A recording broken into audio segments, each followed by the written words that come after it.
Ain't no hunter like a silent hunter, because a silent hunter don't make noise. Yeah, that's it. I am a worse rapper than Coolio. And that puts me pretty close to the bottom of the list. But I'm also known as, in addition to being a reprehensibly bad rapper, my name is Effing Controller, and I'm playing Silent Hunter 3. And this is going to be patrol number 10, featuring, in addition to me, Bo Derek and Dudley Moore. So it's going to be a fun time for all. I will not be wearing a bikini, hopefully. Well, you guys won't be able to tell, so maybe I'm wearing nothing at all. Let your imaginations run wild, viewers. It is... Let's just talk about the date. It's September 15th, 1940, and we came back after a sort of eventful patrol. I don't really know if I want to even talk about it. No, it was a great patrol. We managed to fulfill one of our goals, if you will. We wanted to see if we could sink an entire convoy with our deck guns, and we came pretty darn close. We didn't sink the entire thing, but we, I think there were only 4 ships left at the end, so we did pretty commendable work. We were rewarded for our work by having, I think, 4 promotions to hand out, which is a lot. And we also had, what else did we have?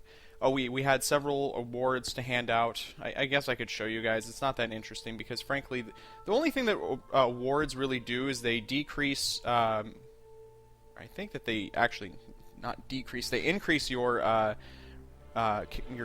men's morale and resilience and so on. So I gave Spitzenhund like the Iron Cross First Class. Go him. I don't know if that's worth anything though. It's not really. I mean, it's obviously it's a very prestigious award and everything, but it's not really going to do anything that functionally important. I guess is my point. And then Leroy here has gotten an additional qualification as a repairman, because I thought that I gave somebody a repair qualification earlier. Apparently I didn't. It's possible that he transferred off. So that's been corrected, and we should be good to go. And where are we going? We are starting in Lorient, even though I got a weird message at the start that said the base has been changed to Wilhelmshaven. So I don't know if that means we're supposed to report back to Wilhelmshaven after this. I don't know what. But we're in Lorient, supposedly, and we're supposed to go to DH-57, which I will show you guys where that is. It's in kind of a weird spot. So I'll catch you on the other side of the loading screen. Okay, here we are. We are in Lorient, despite my my fears. But let's start by motivating. I mentioned that we were going to, what was it, DH-57. Okay. DH-57 is over here. It is in a very unusual spot. It's over by the Canary Islands here, and that's going to be an interesting area to patrol. Let's make sure, yeah, it is still September 15th, so we were in port for a while as a result of last patrol, because we did take some significant damage. But that's going to be a long haul to get down there, and I don't know if we're even going to run into anything. We've already paid a visit to Gibraltar, so I'm not too interested in going there again. So I'm thinking this is going to be a pretty vanilla patrol. We're not really going to have any oddball objectives. I'm actually going to take a look at that aircraft, too, because the Battle of Britain is still raging. It's pretty much almost over, though, because I believe that at this point, Britain is starting to handily defeat the Germans. Where is that plane? It would probably come up with an enemy-sighted thing if there was an actual enemy, but I just don't like having planes around that I can't account for. Let's see if we can bring it up on the... Yeah. That's one of ours. Anyways. So yeah, I'm not going to do anything too thrilling, I'm afraid. I'm going to just play the game, have fun, sink some ships, maybe run into a convoy, do my thing. You know me, always doing my thing. Word to the mother. Okay, let's get out of Lorient before I try to rap again. And you can see that passage there is so narrow, I just hate going through it, but we have to. We must, dear viewers. So, actually, let's take a look at what else is going on in the harbor. Let's get rid of that crap. You can see there's another Type 7 chilling. Probably getting ready to go out on patrol. Lorient was primarily a Type 7 U-boat and a little bit of Type 9. That might be a Type 9 there, actually. It's a big boat.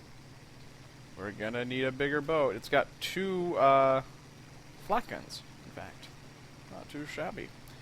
I will use a Type 9 eventually. I don't know if I mentioned this, but I'm thinking at the start of 1941, I will switch over to a Type 9 just to switch things up a little bit. If I get really badly damaged, I'll be switching probably a little bit sooner, but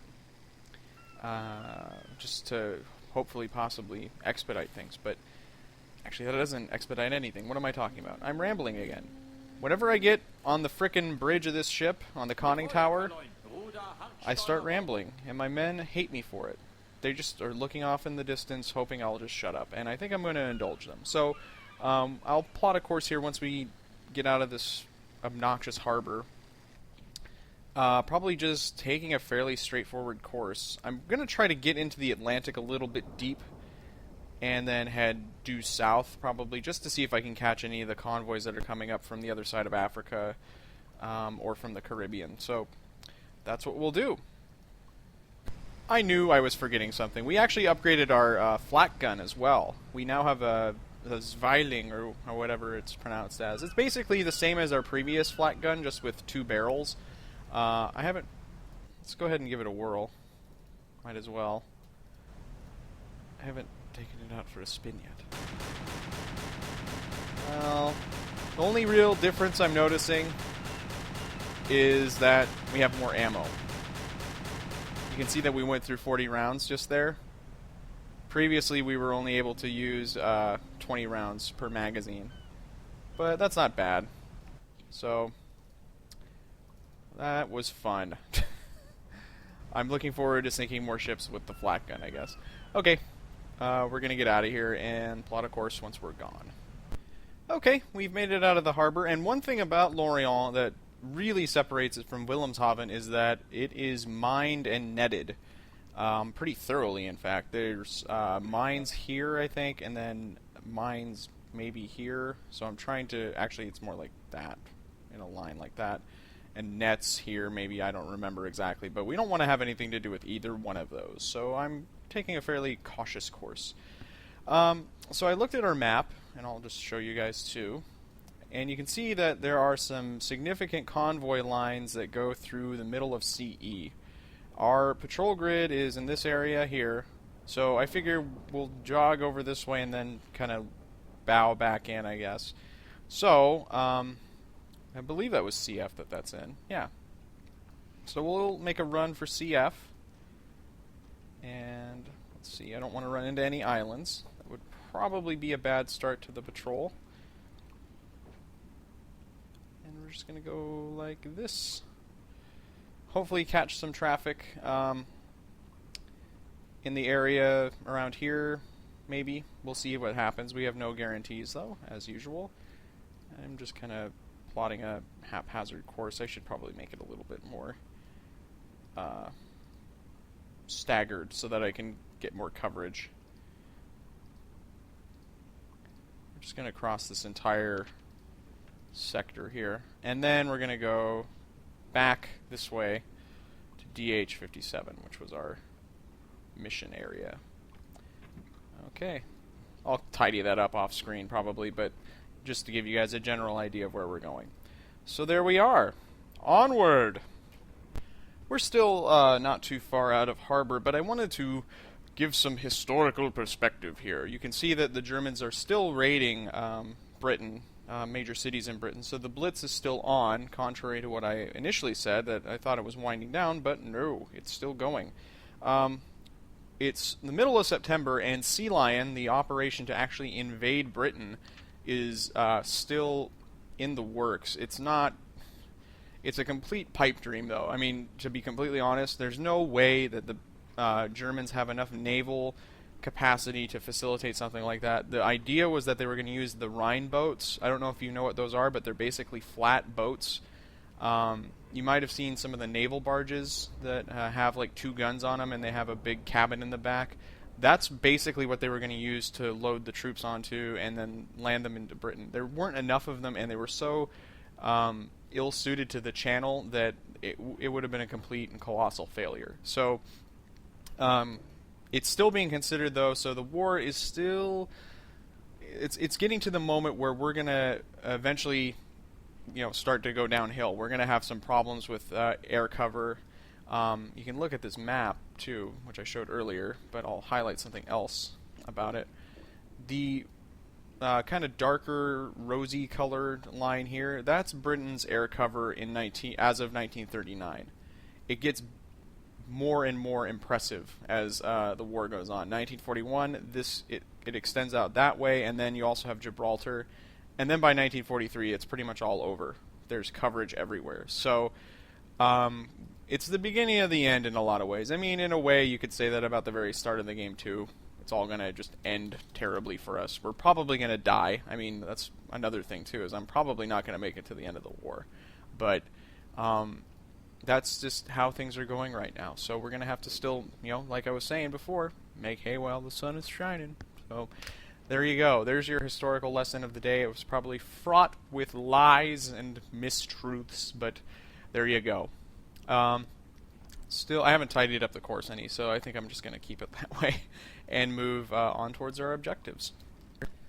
We're about to go into a turn here, and I wanted to explain something that I do. I think I've mentioned this before, why I do this way, but somebody asked me what it is that I'm doing when I'm going into turns. Oftentimes, and not always, but oftentimes what I do is I dive to periscope depth, and that's, within about 5 kilometers of going into my turn. And then what I do is just stay under until I complete my turn. Now, the reason I do that is because I want to use my hydrophones. And your hydrophones are practically useless on the surface. We just went into our turn there, and now we're oriented this way now. If you've played Silent Hunter 4, you may have noticed that you don't really need to dive all that often in order to get hydrophone contacts, and the reason for that is, I think mostly it's because the American subs were much bigger than the Type 7, like twice as big, easily. And also, I think by then the technology, by the start of America's entry into World War II, the technology was better than what we have currently here in 1940. I don't know if that's absolutely true or not. It could just be that the game sucks that way, but that's what I do, is I go into a turn, and the reason that the turn is so important is that your sub is basically deaf for like a 20-degree window either way. And that's just because of how the hydrophones are designed. They're on the very bottom of the ship, and if we actually take a listen... Derp. If you guys listen real close, that right there is our engines. So I guess it's actually more of a 10-degree window on either side. And then it's gone. And the same is true of directly ahead of us. And that's because hydrophones basically are there's two sets of... let me zoom in. 2 sets of detectors on the boat. One slightly aft and one slightly ahead of the middle of the boat. And if you think about it, it's like your eyes. You don't have any depth perception with your eyes if you have one of them closed. So you need 2 of them to be able to not only get the direction, but also to get some kind of idea of how far away something is. You can kind of triangulate that way. So that's how that works, and that's why I do what I do. Everybody has a different way of doing that. Everybody who's played the game has different schedules that they keep for turning. If I mark these things out, I try to turn at every one of them if it's this long of a distance. Other times I'll be on a little bit more tighter maneuvers, so I will change that accordingly, and I may not dive every single time I turn. But this case I will be doing that. So that's that. I just wanted to explain that. On the topic of kind of geeky technological things, we've been getting some sporadic radio traffic from our colleagues to the north, including U-99, which was commanded by Otto Kretschmer, and then also the historic U-48, and they are on Wolfpack operations. They are coordinating with other U-boats and trying to sink convoys by, like distracting escorts and trying to draw the convoy into a position where it's going to be really vulnerable and so on, and coordinating timing with attacks and all that kind of stuff. Um, that's going to happen for a few more years. I'm not real good. Actually, I should surface. I'm not real good with it. I'm going to be real honest, so I don't think that we really have much of an opportunity to even do that anyways, but I just want to let you know that you probably shouldn't expect that. I haven't really gotten the game to actually do wolf packing right. So, I might give it a whirl, but I guess I don't know how to do it. Like, is the bottom line. So, if anybody knows anything about that, please let me know. But I don't think that it's an actual system that works in this game. But and also, oh, it's piss and rain. But also, it's going to be increasingly difficult for us to even do that kind of stuff because the British have a technology called HFDF or HFDF. That's high frequency directional finding, I think. And we are, of course, welcome to call it HERF-DERF or HERP-DERP for the purposes of this Let's Play. And what it is it's basically just a thing that they have mounted on their ships that detects high-frequency radio. And anytime you use your radio when you're around a ship that has HFDF, you're basically saying, "I'm over here, please kill me!" And the same is true of radar. We don't have radar yet. We're not going to for a while. I don't intend on really using it very much for that exact reason. Not only that, but not only do ships have HFDF, but some planes do. And if you use radar in those cases, we will probably get attacked. And we will also have our own version of HFDF, and we will be using that quite a bit to help keep us from getting killed. So that was that was a big info dump. Hand out a cigar after that one. So yeah, we're gonna just keep on going, and if I find anything, I'll pick things up. Alright, our radio man has come through for us. We have a very close contact. Probably 30 clicks. 40. Close enough. Heading north-northeast at a slow rate of speed.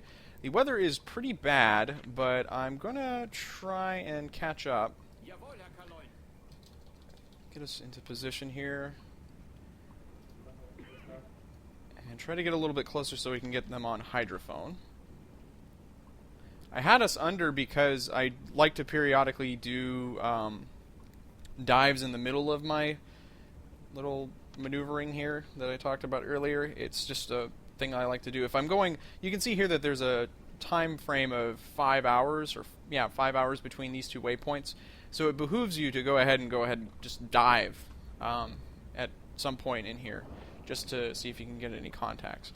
I'm going to go a little bit further ahead, and I'm really not too sure that this attack is going to yield anything, particularly because the weather is just so bad and it's going to be dark out.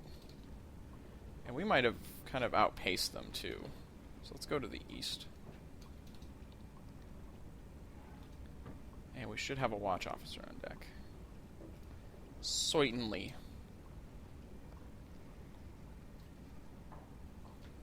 Dive, and oh, there we go, dead ahead of us. That's not what I wanted, but I'm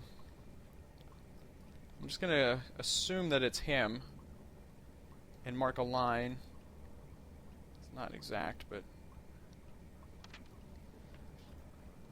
and this could be friendly for all we know, although that's really unlikely.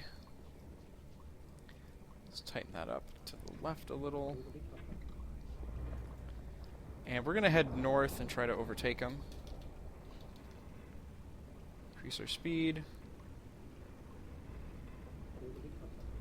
And then head a little bit east-southeast.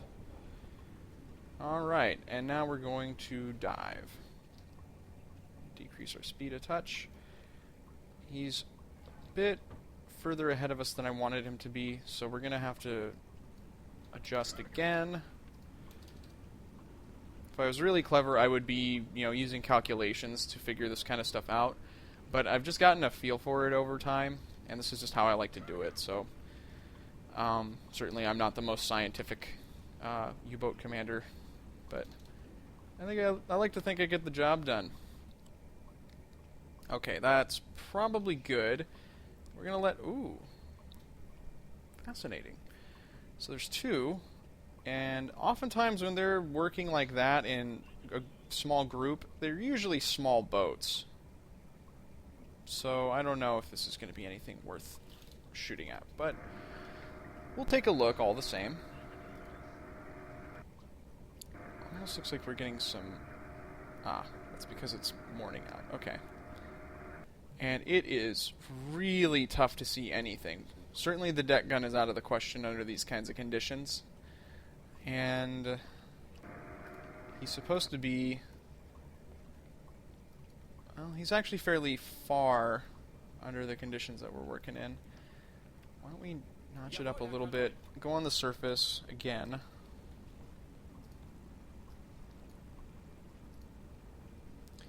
And this line is probably about... It's a little bit too far left. Go like this, and then dive again and see if we can hear him. Okay, so he's going to be real close now. Do a turn. And again, he might not be visible. Because we had that experience before where we were really close to an enemy, I think it might have been a destroyer, and we just couldn't even see him. Yeah, I don't think that we're going to be able to hunt them productively. Again, because... Not only just because of the weather, but if we can't see him this close, we're going to have a hard time doing torpedoes on him, because they're going to have to arm...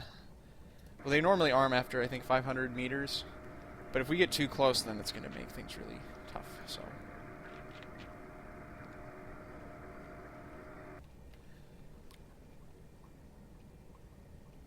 What bearing is he supposed to be at? I didn't even check. So about 40, it looks like.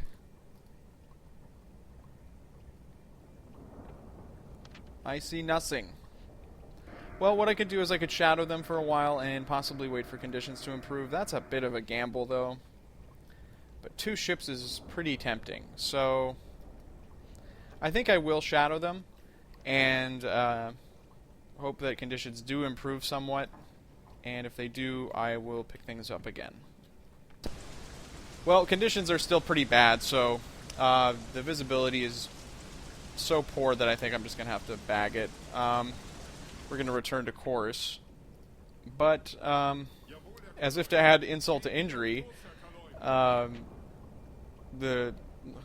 all's in on this? Like Shepke, Kretschmer, the Bleichroth, who was the U-48 commander historically, they're all up here in AL 52 or 54 in this area here, just going to town on a convoy.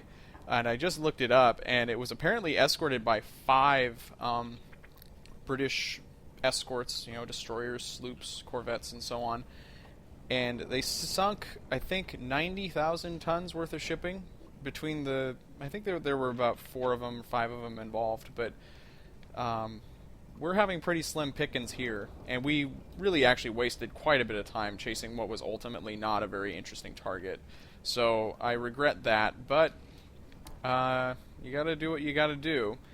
They're probably on their way to Britain, and they're gonna go enjoy their tea and crumpets, but good for them.